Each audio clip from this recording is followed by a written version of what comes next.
जय हिंद विद्यार्थियों, मैं रामनाथ पटले इस यूट्यूब चैनल मासब जी में आपका स्वागत करता हूं। विद्यार्थियों, आज के कालखंड में हम आपकी हायर सेकेंडरी बोर्ड परीक्षा की राजनीति शास्त्र विषय के मॉडल प्रश्न पत्र की जानकारी लेकर आए हैं। आगामी बोर्ड परीक्षा के लिए यह मॉडल प्रश्न पत्र महत्वपूर्ण हो सकता है। इससे आपको आइडिया होगा कि परीक्षा में किस तरह के प्रश्न पूछे जा सकते हैं।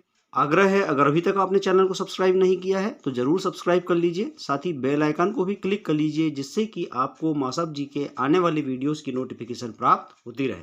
तो आइए देखते हैं राजनीति शास्त्र कक्षा 12वीं माध्यमिक शिक्षा मंडल द्वारा जारी यह मॉडल क्वेश्चन पेपर। प्रश्न क्रमांक 1 से 5 तक वस्तुनिष्ठ प्रश्न है। इनमें पहला प्रश्न है, सही विकल्प चुनकर लिखिए। नंबर 1, शीत युद्ध का चरम बिंदु था। ऑप्शन दिए हुए हैं, क्यूबा मिसाइल संकट, ब बर्लिन की दीवार, स कोरियाई संकट और द सोवियत संघ का हंगरी पर हस्तक्षेप। तो यहाँ पर सही उत्तर है अ क्यूबा मिसाइल संकट। दूसरा, प्रथम विश्व युद्ध की समय अवधि थी। अ 1939 से 1945, ब 1914 से 1918, स 1945 से 1990 और 1990 से 1945। तो प्रथम विश्व युद्ध 1914 से 1918 के बीच हुआ। विकल्प बा सही है। प्रश्न क्रमांक 3, यूरोपीय यूनियन की मुद्रा है। अ डॉलर, ब रूबल, स पाउंड और द यूरो। तो यूरोपीय यूनियन की मुद्रा है यूरो। विकल्प द सही है। चौथा, भाषाई आधार पर गठित होने वाला प्रथम राज्य था। अ तमिलनाडु, ब कर्नाटक, स उड़ीसा और द आंध्र प्रदेश। तो यहाँ पर सही विकल्प है द आंध्र प्रदेश। पांचवा, भारतीय संविधान कब बना। अ 26 नवंबर 1949, ब 15 अगस्त 1947, स 26 जनवरी 1950 और द 1 नवंबर 1956। तो सही उत्तर है 26 नवंबर 1949। विकल्प आ सही है। छठवां, पेंटागन क्या है। अ अमेरिकी रक्षा विभाग का मुख्यालय, ब रूस का व्यापार केंद्र, स जर्मनी की राजधानी और द विश्व स्वास्थ्य संगठन का मुख्यालय। तो सही उत्तर है अ अमेरिकी रक्षा विभाग का मुख्यालय। यहाँ पर अंग्रेजी माध्यम के विद्यार्थियों के लिए अंग्रेजी वर्जन दिया हुआ है।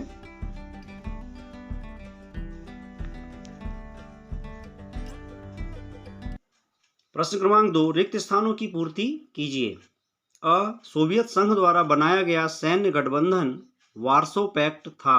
यहाँ रिक्त स्थान में वार्सो पैक्ट आएगा। ब सार्क के सदस्य राष्ट्रों की संख्या 8 है।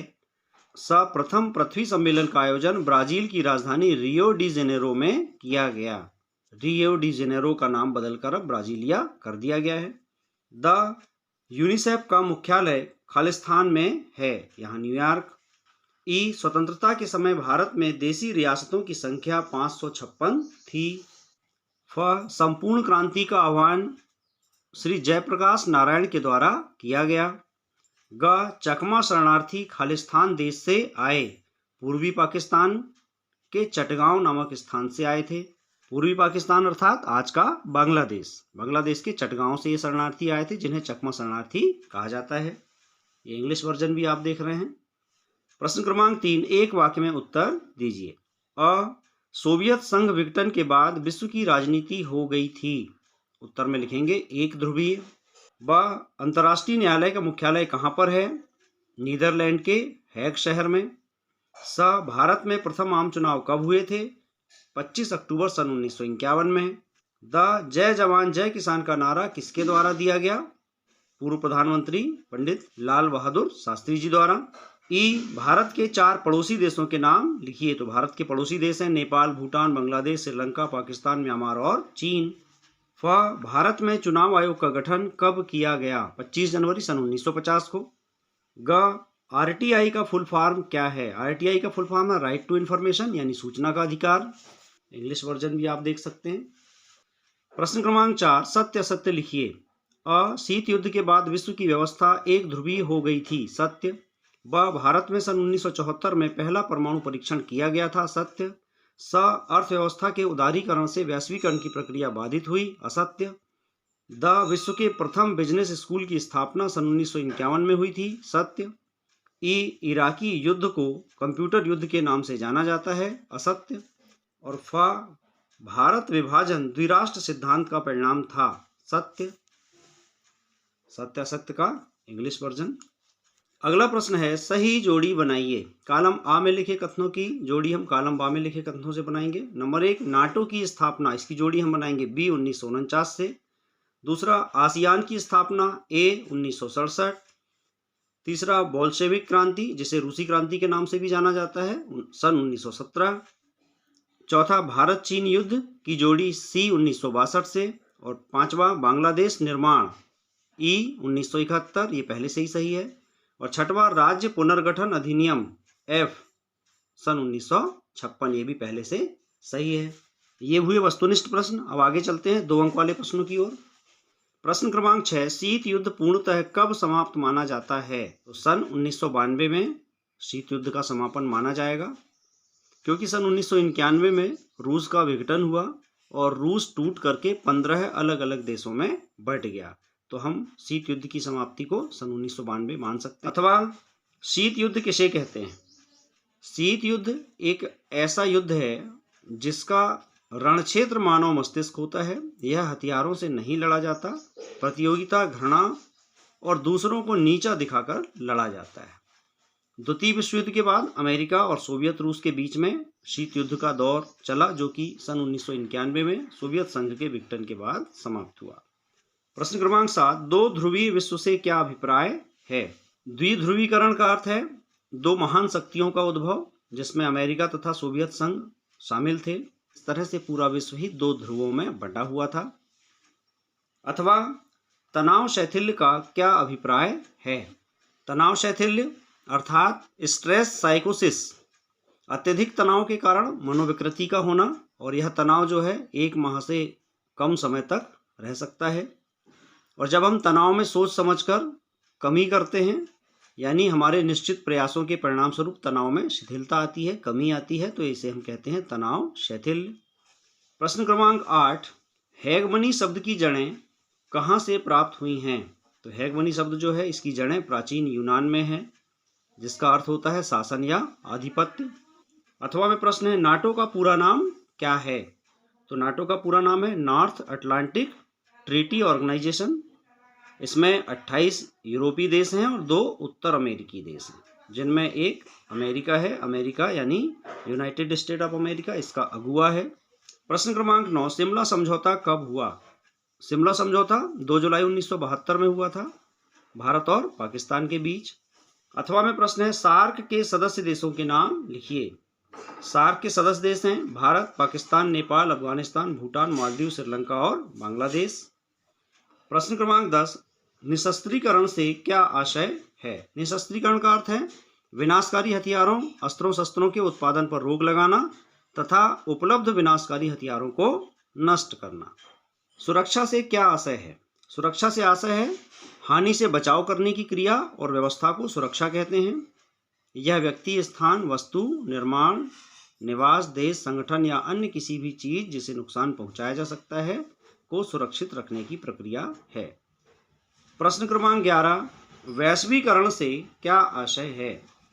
वैश्वीकरण यानी ग्लोबलाइजेशन, पूरे विश्व के लोग मिलकर एक समाज बनाते हैं तथा एक साथ कार्य करते हैं। क्षेत्रीय वस्तुओं या घटनाओं के विश्व स्तर पर रूपांतरण की प्रक्रिया को वैश्वीकरण कहते हैं। अगला प्रश्न है शरणार्थी किसे कहते हैं? शरणार्थी यानी शरण में उपस्थित असहाय, लाचार, निराश्रय तथा रक्षा चाहने वाले व्यक्ति या उनके समूह को शरणार्थी कहते हैं, जो किसी भी कारणवश अपना घर बार या देश छोड़कर अन्यत्र के शरणागत हो जाते हैं।